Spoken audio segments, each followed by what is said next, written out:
they played, I believe, was on this stage. I believe so. But yeah, one thing is you really in season 2 you really hate fighting as Siegfried versus Sophie. She is just so dominant in that matchup into season 2. So going with Cervantes is definitely the smart pick, but super smart GI coming in from Xephukai immediately has the read on Ender's J.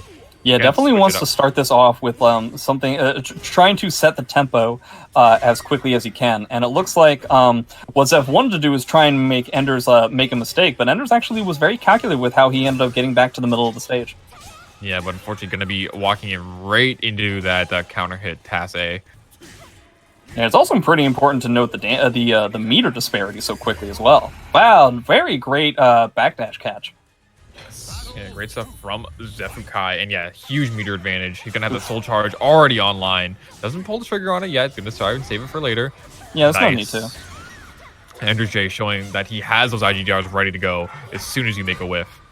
Man, he is playing... Zeph is playing so aggressive right now, challenging any possible weird Oki kind of situation with 2A and constantly jamming GIs down his throat, along with immediate attacks following up on it almost instantly. So Enders needs to come up with a way of either matching this kind of speed, which is probably not going to be possible for Cervantes in the long run. See, this is something that I remember talking about in the grand final set the last time I saw these guys play. And virtually every time that I've seen Sophie or I've seen Zeph fight against Cervantes, which is I am just going to block mid every time.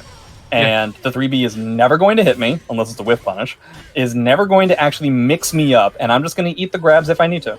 The grabs are simply not strong enough for me to worry about that. And every time I've seen him play against Cervantes, the Cervantes players are always like, well, surely I've waited enough time now. It's like, no, just like I'm going to sit here and I'm going to break this grab forever. Yeah, well, if we talk about Xephukai, a lot of what we mentioned is that he is just really, really good at understanding risk versus reward in situations, and he kind of just probably sees it as like, well, the 3B does 80 damage and the throw does 50, so and it's a 50-50 on the throw. So if I just block that, and like maybe he has like K2, but like that's still way less scary than ducking versus Cervantes and eating that big massive 3B. Yeah, it's kind of interesting. The ability to defend against Cervantes pressure is actually something that I remember knowing for back in SC5, where the mix-up was actually even stronger than it is here because the 1AB was a lot better than it is in this game. So you can definitely see just how comfortable he is dealing with this kind of stuff. I believe predominantly because of the amount of times that he used to play with Hates. I might be speaking out of school when it comes to that sort of thing, but I'm pretty sure they used to play quite a lot, and it definitely made Zeph wholeheartedly comfortable dealing with this kind of character. Yeah, now we see Enders kind of just slowing it down a little bit, going for more throws, which I definitely like, and no sidestep on that string, though. You can react to the lightning in that situation. Oh, that was a bit ambitious, don't you think? Yeah, maybe. I imagine he actually meant something else. Yeah, maybe went for like an A slide B, but got that instead. Nice, getting the block punish, okay. Huge post GI situation, though, coming in from Xephukai. Yeah, I don't think Enders is actually re-GI'd yet. I don't think so either, but it's scary because she has lethal hits for both. No, yeah, I understand. But at the same point, you have to accept the fact that it is a 50-50. Wow, 6-6-8 challenging there. That was actually fantastic. Knowing that the grab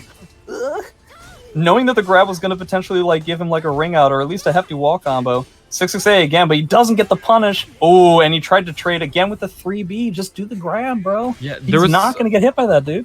There was a situation there where Ender's J had him at the corner. Okay, so he didn't duck it. It is important that still stands. He did not duck that. He got caught by his sidestep. That's what happened. Yeah.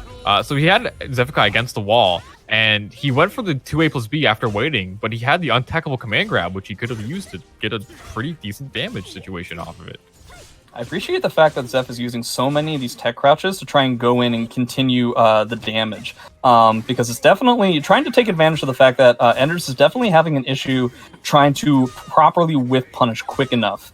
Yeah, definitely. Oh, there we go. So he ends up getting this IGDR, and already he's almost back up to snuff. See, in this situation, there's going to be two things. Wow, fantastic challenge. Finally catching those 6-6-As and going with the mid. So I appreciate the adaptation that Enders is able to pull off. Yes. definitely working out for him in his favorite. Great 3B plus K into the Oki.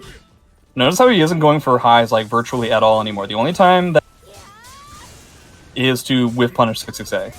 Nice side step. Yeah, there we go. Going for the off the wall. Oh, it doesn't quite ring out. All right. Wow, that was a very weird situation. Now, very hefty life lead, but this is Sophie's soul charge, so Ender's is gonna back up. Wow, and whiffs the horizontal into the task beam. Oh, that's half so life. much damage. There we go. Nice So he ends up from baiting the Ender's GI. Yeah, that A-slide B from Cervantes, I-14, incredibly fast, high damage, but negative on block, super punishable, -18, and negative on hit as well. But we mentioned earlier, Ender J not quite fast enough on the whip punishes. When you see Ender's backing up, he kind of backsteps in like a weird pattern, and that's because he's actually buffering the first two inputs of IGDR as he's backing up. Yeah, it's one of those movement kind of timings that you definitely get used to when you're dealing. Very akin to, how when you're playing against a player and they come up to you and they do kind of an odd little bit of a shuffle, and it kind of projects that he's going to be trying to attempt a command grab. You can kind of do the same thing with Cervantes, where you see this kind of like backwards sidestep diagonal kind of movement that you see from Cervantes. You can tell that he's trying to, ramp up an IGDR. Yeah, they have it like buffered and, not to make a gun joke, but pull the trigger on. Cocked and ready. Cocked and ready. Beep boop. Something tells me, I didn't know that combo. Yes, it does. And it's cool. a super high damage one into the grab mix up. That was over half-life, Jesus Christ. Okay, so what Xephus decided to do is that seeing as how my statue blocking isn't necessarily working as well, same with my tech crouches. Okay, so he's still trying to be obnoxious with the 2As, but he's decided to go a little bit more aggressive with trying to get the life lead early. But Anders is definitely coming back with some of these mixes. Goes for the grab, I appreciate that, rather than going for the AA. Oh, went for the 1B. Nice throw attack. It's huge. Doesn't get the block punish, but the 2K2. Wow. Gonna secure it instead.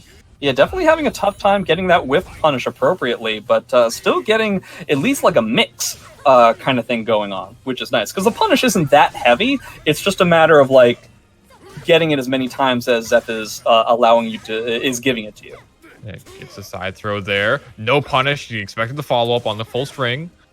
So see here, even though the low isn't really all that strong, it's practically guaranteed damage against the way that Zeph is defending against Cervantes' pressure. Says unless he sidesteps it or Wow. backsteps it, but huge. If you can see IGDR here, it's gonna be a lot of damage. Not quite gonna kill. Nice. Resist impact and the Very good. Very, very clutch. Wow. That's the first time I've seen the ending K ended for the other character. Heyo. Mm-hmm. So we have the bar advantage. Let's see if he's okay. The old jump kick into A combo. Getting the forward throw again. He's gonna go for this. Okay, goes for 3B plus K. It's gonna be a lot of damage and gets the ring out. Actually, great stuff from Ender's J. Zeph won. This isn't losers finals, right? No, it's losers semis. Yeah, Zeph is 1 round away from losing his first online tournament since this whole fiasco started. Mm-hmm. Okay. Fantastic clash punish. Wow, gonna get the huge damage. Going to soul attack. Gonna knock him down. So it looks like he's going to be comfortable just getting as much chip damage as possible. But he is going to have to deal with 2 bars from... okay. Oh, walks right into it. The A plus B. A plus frames. I also like the fact that... Wow. Did you see that thing do like a 90-degree turn? That's game. No, it isn't. Oh, no, it's not. He didn't do Oh, C. the 2A plus B nerf! You're really not going to spend your bar? Wow. Oh, and he gets There it it. is. Zeph is out.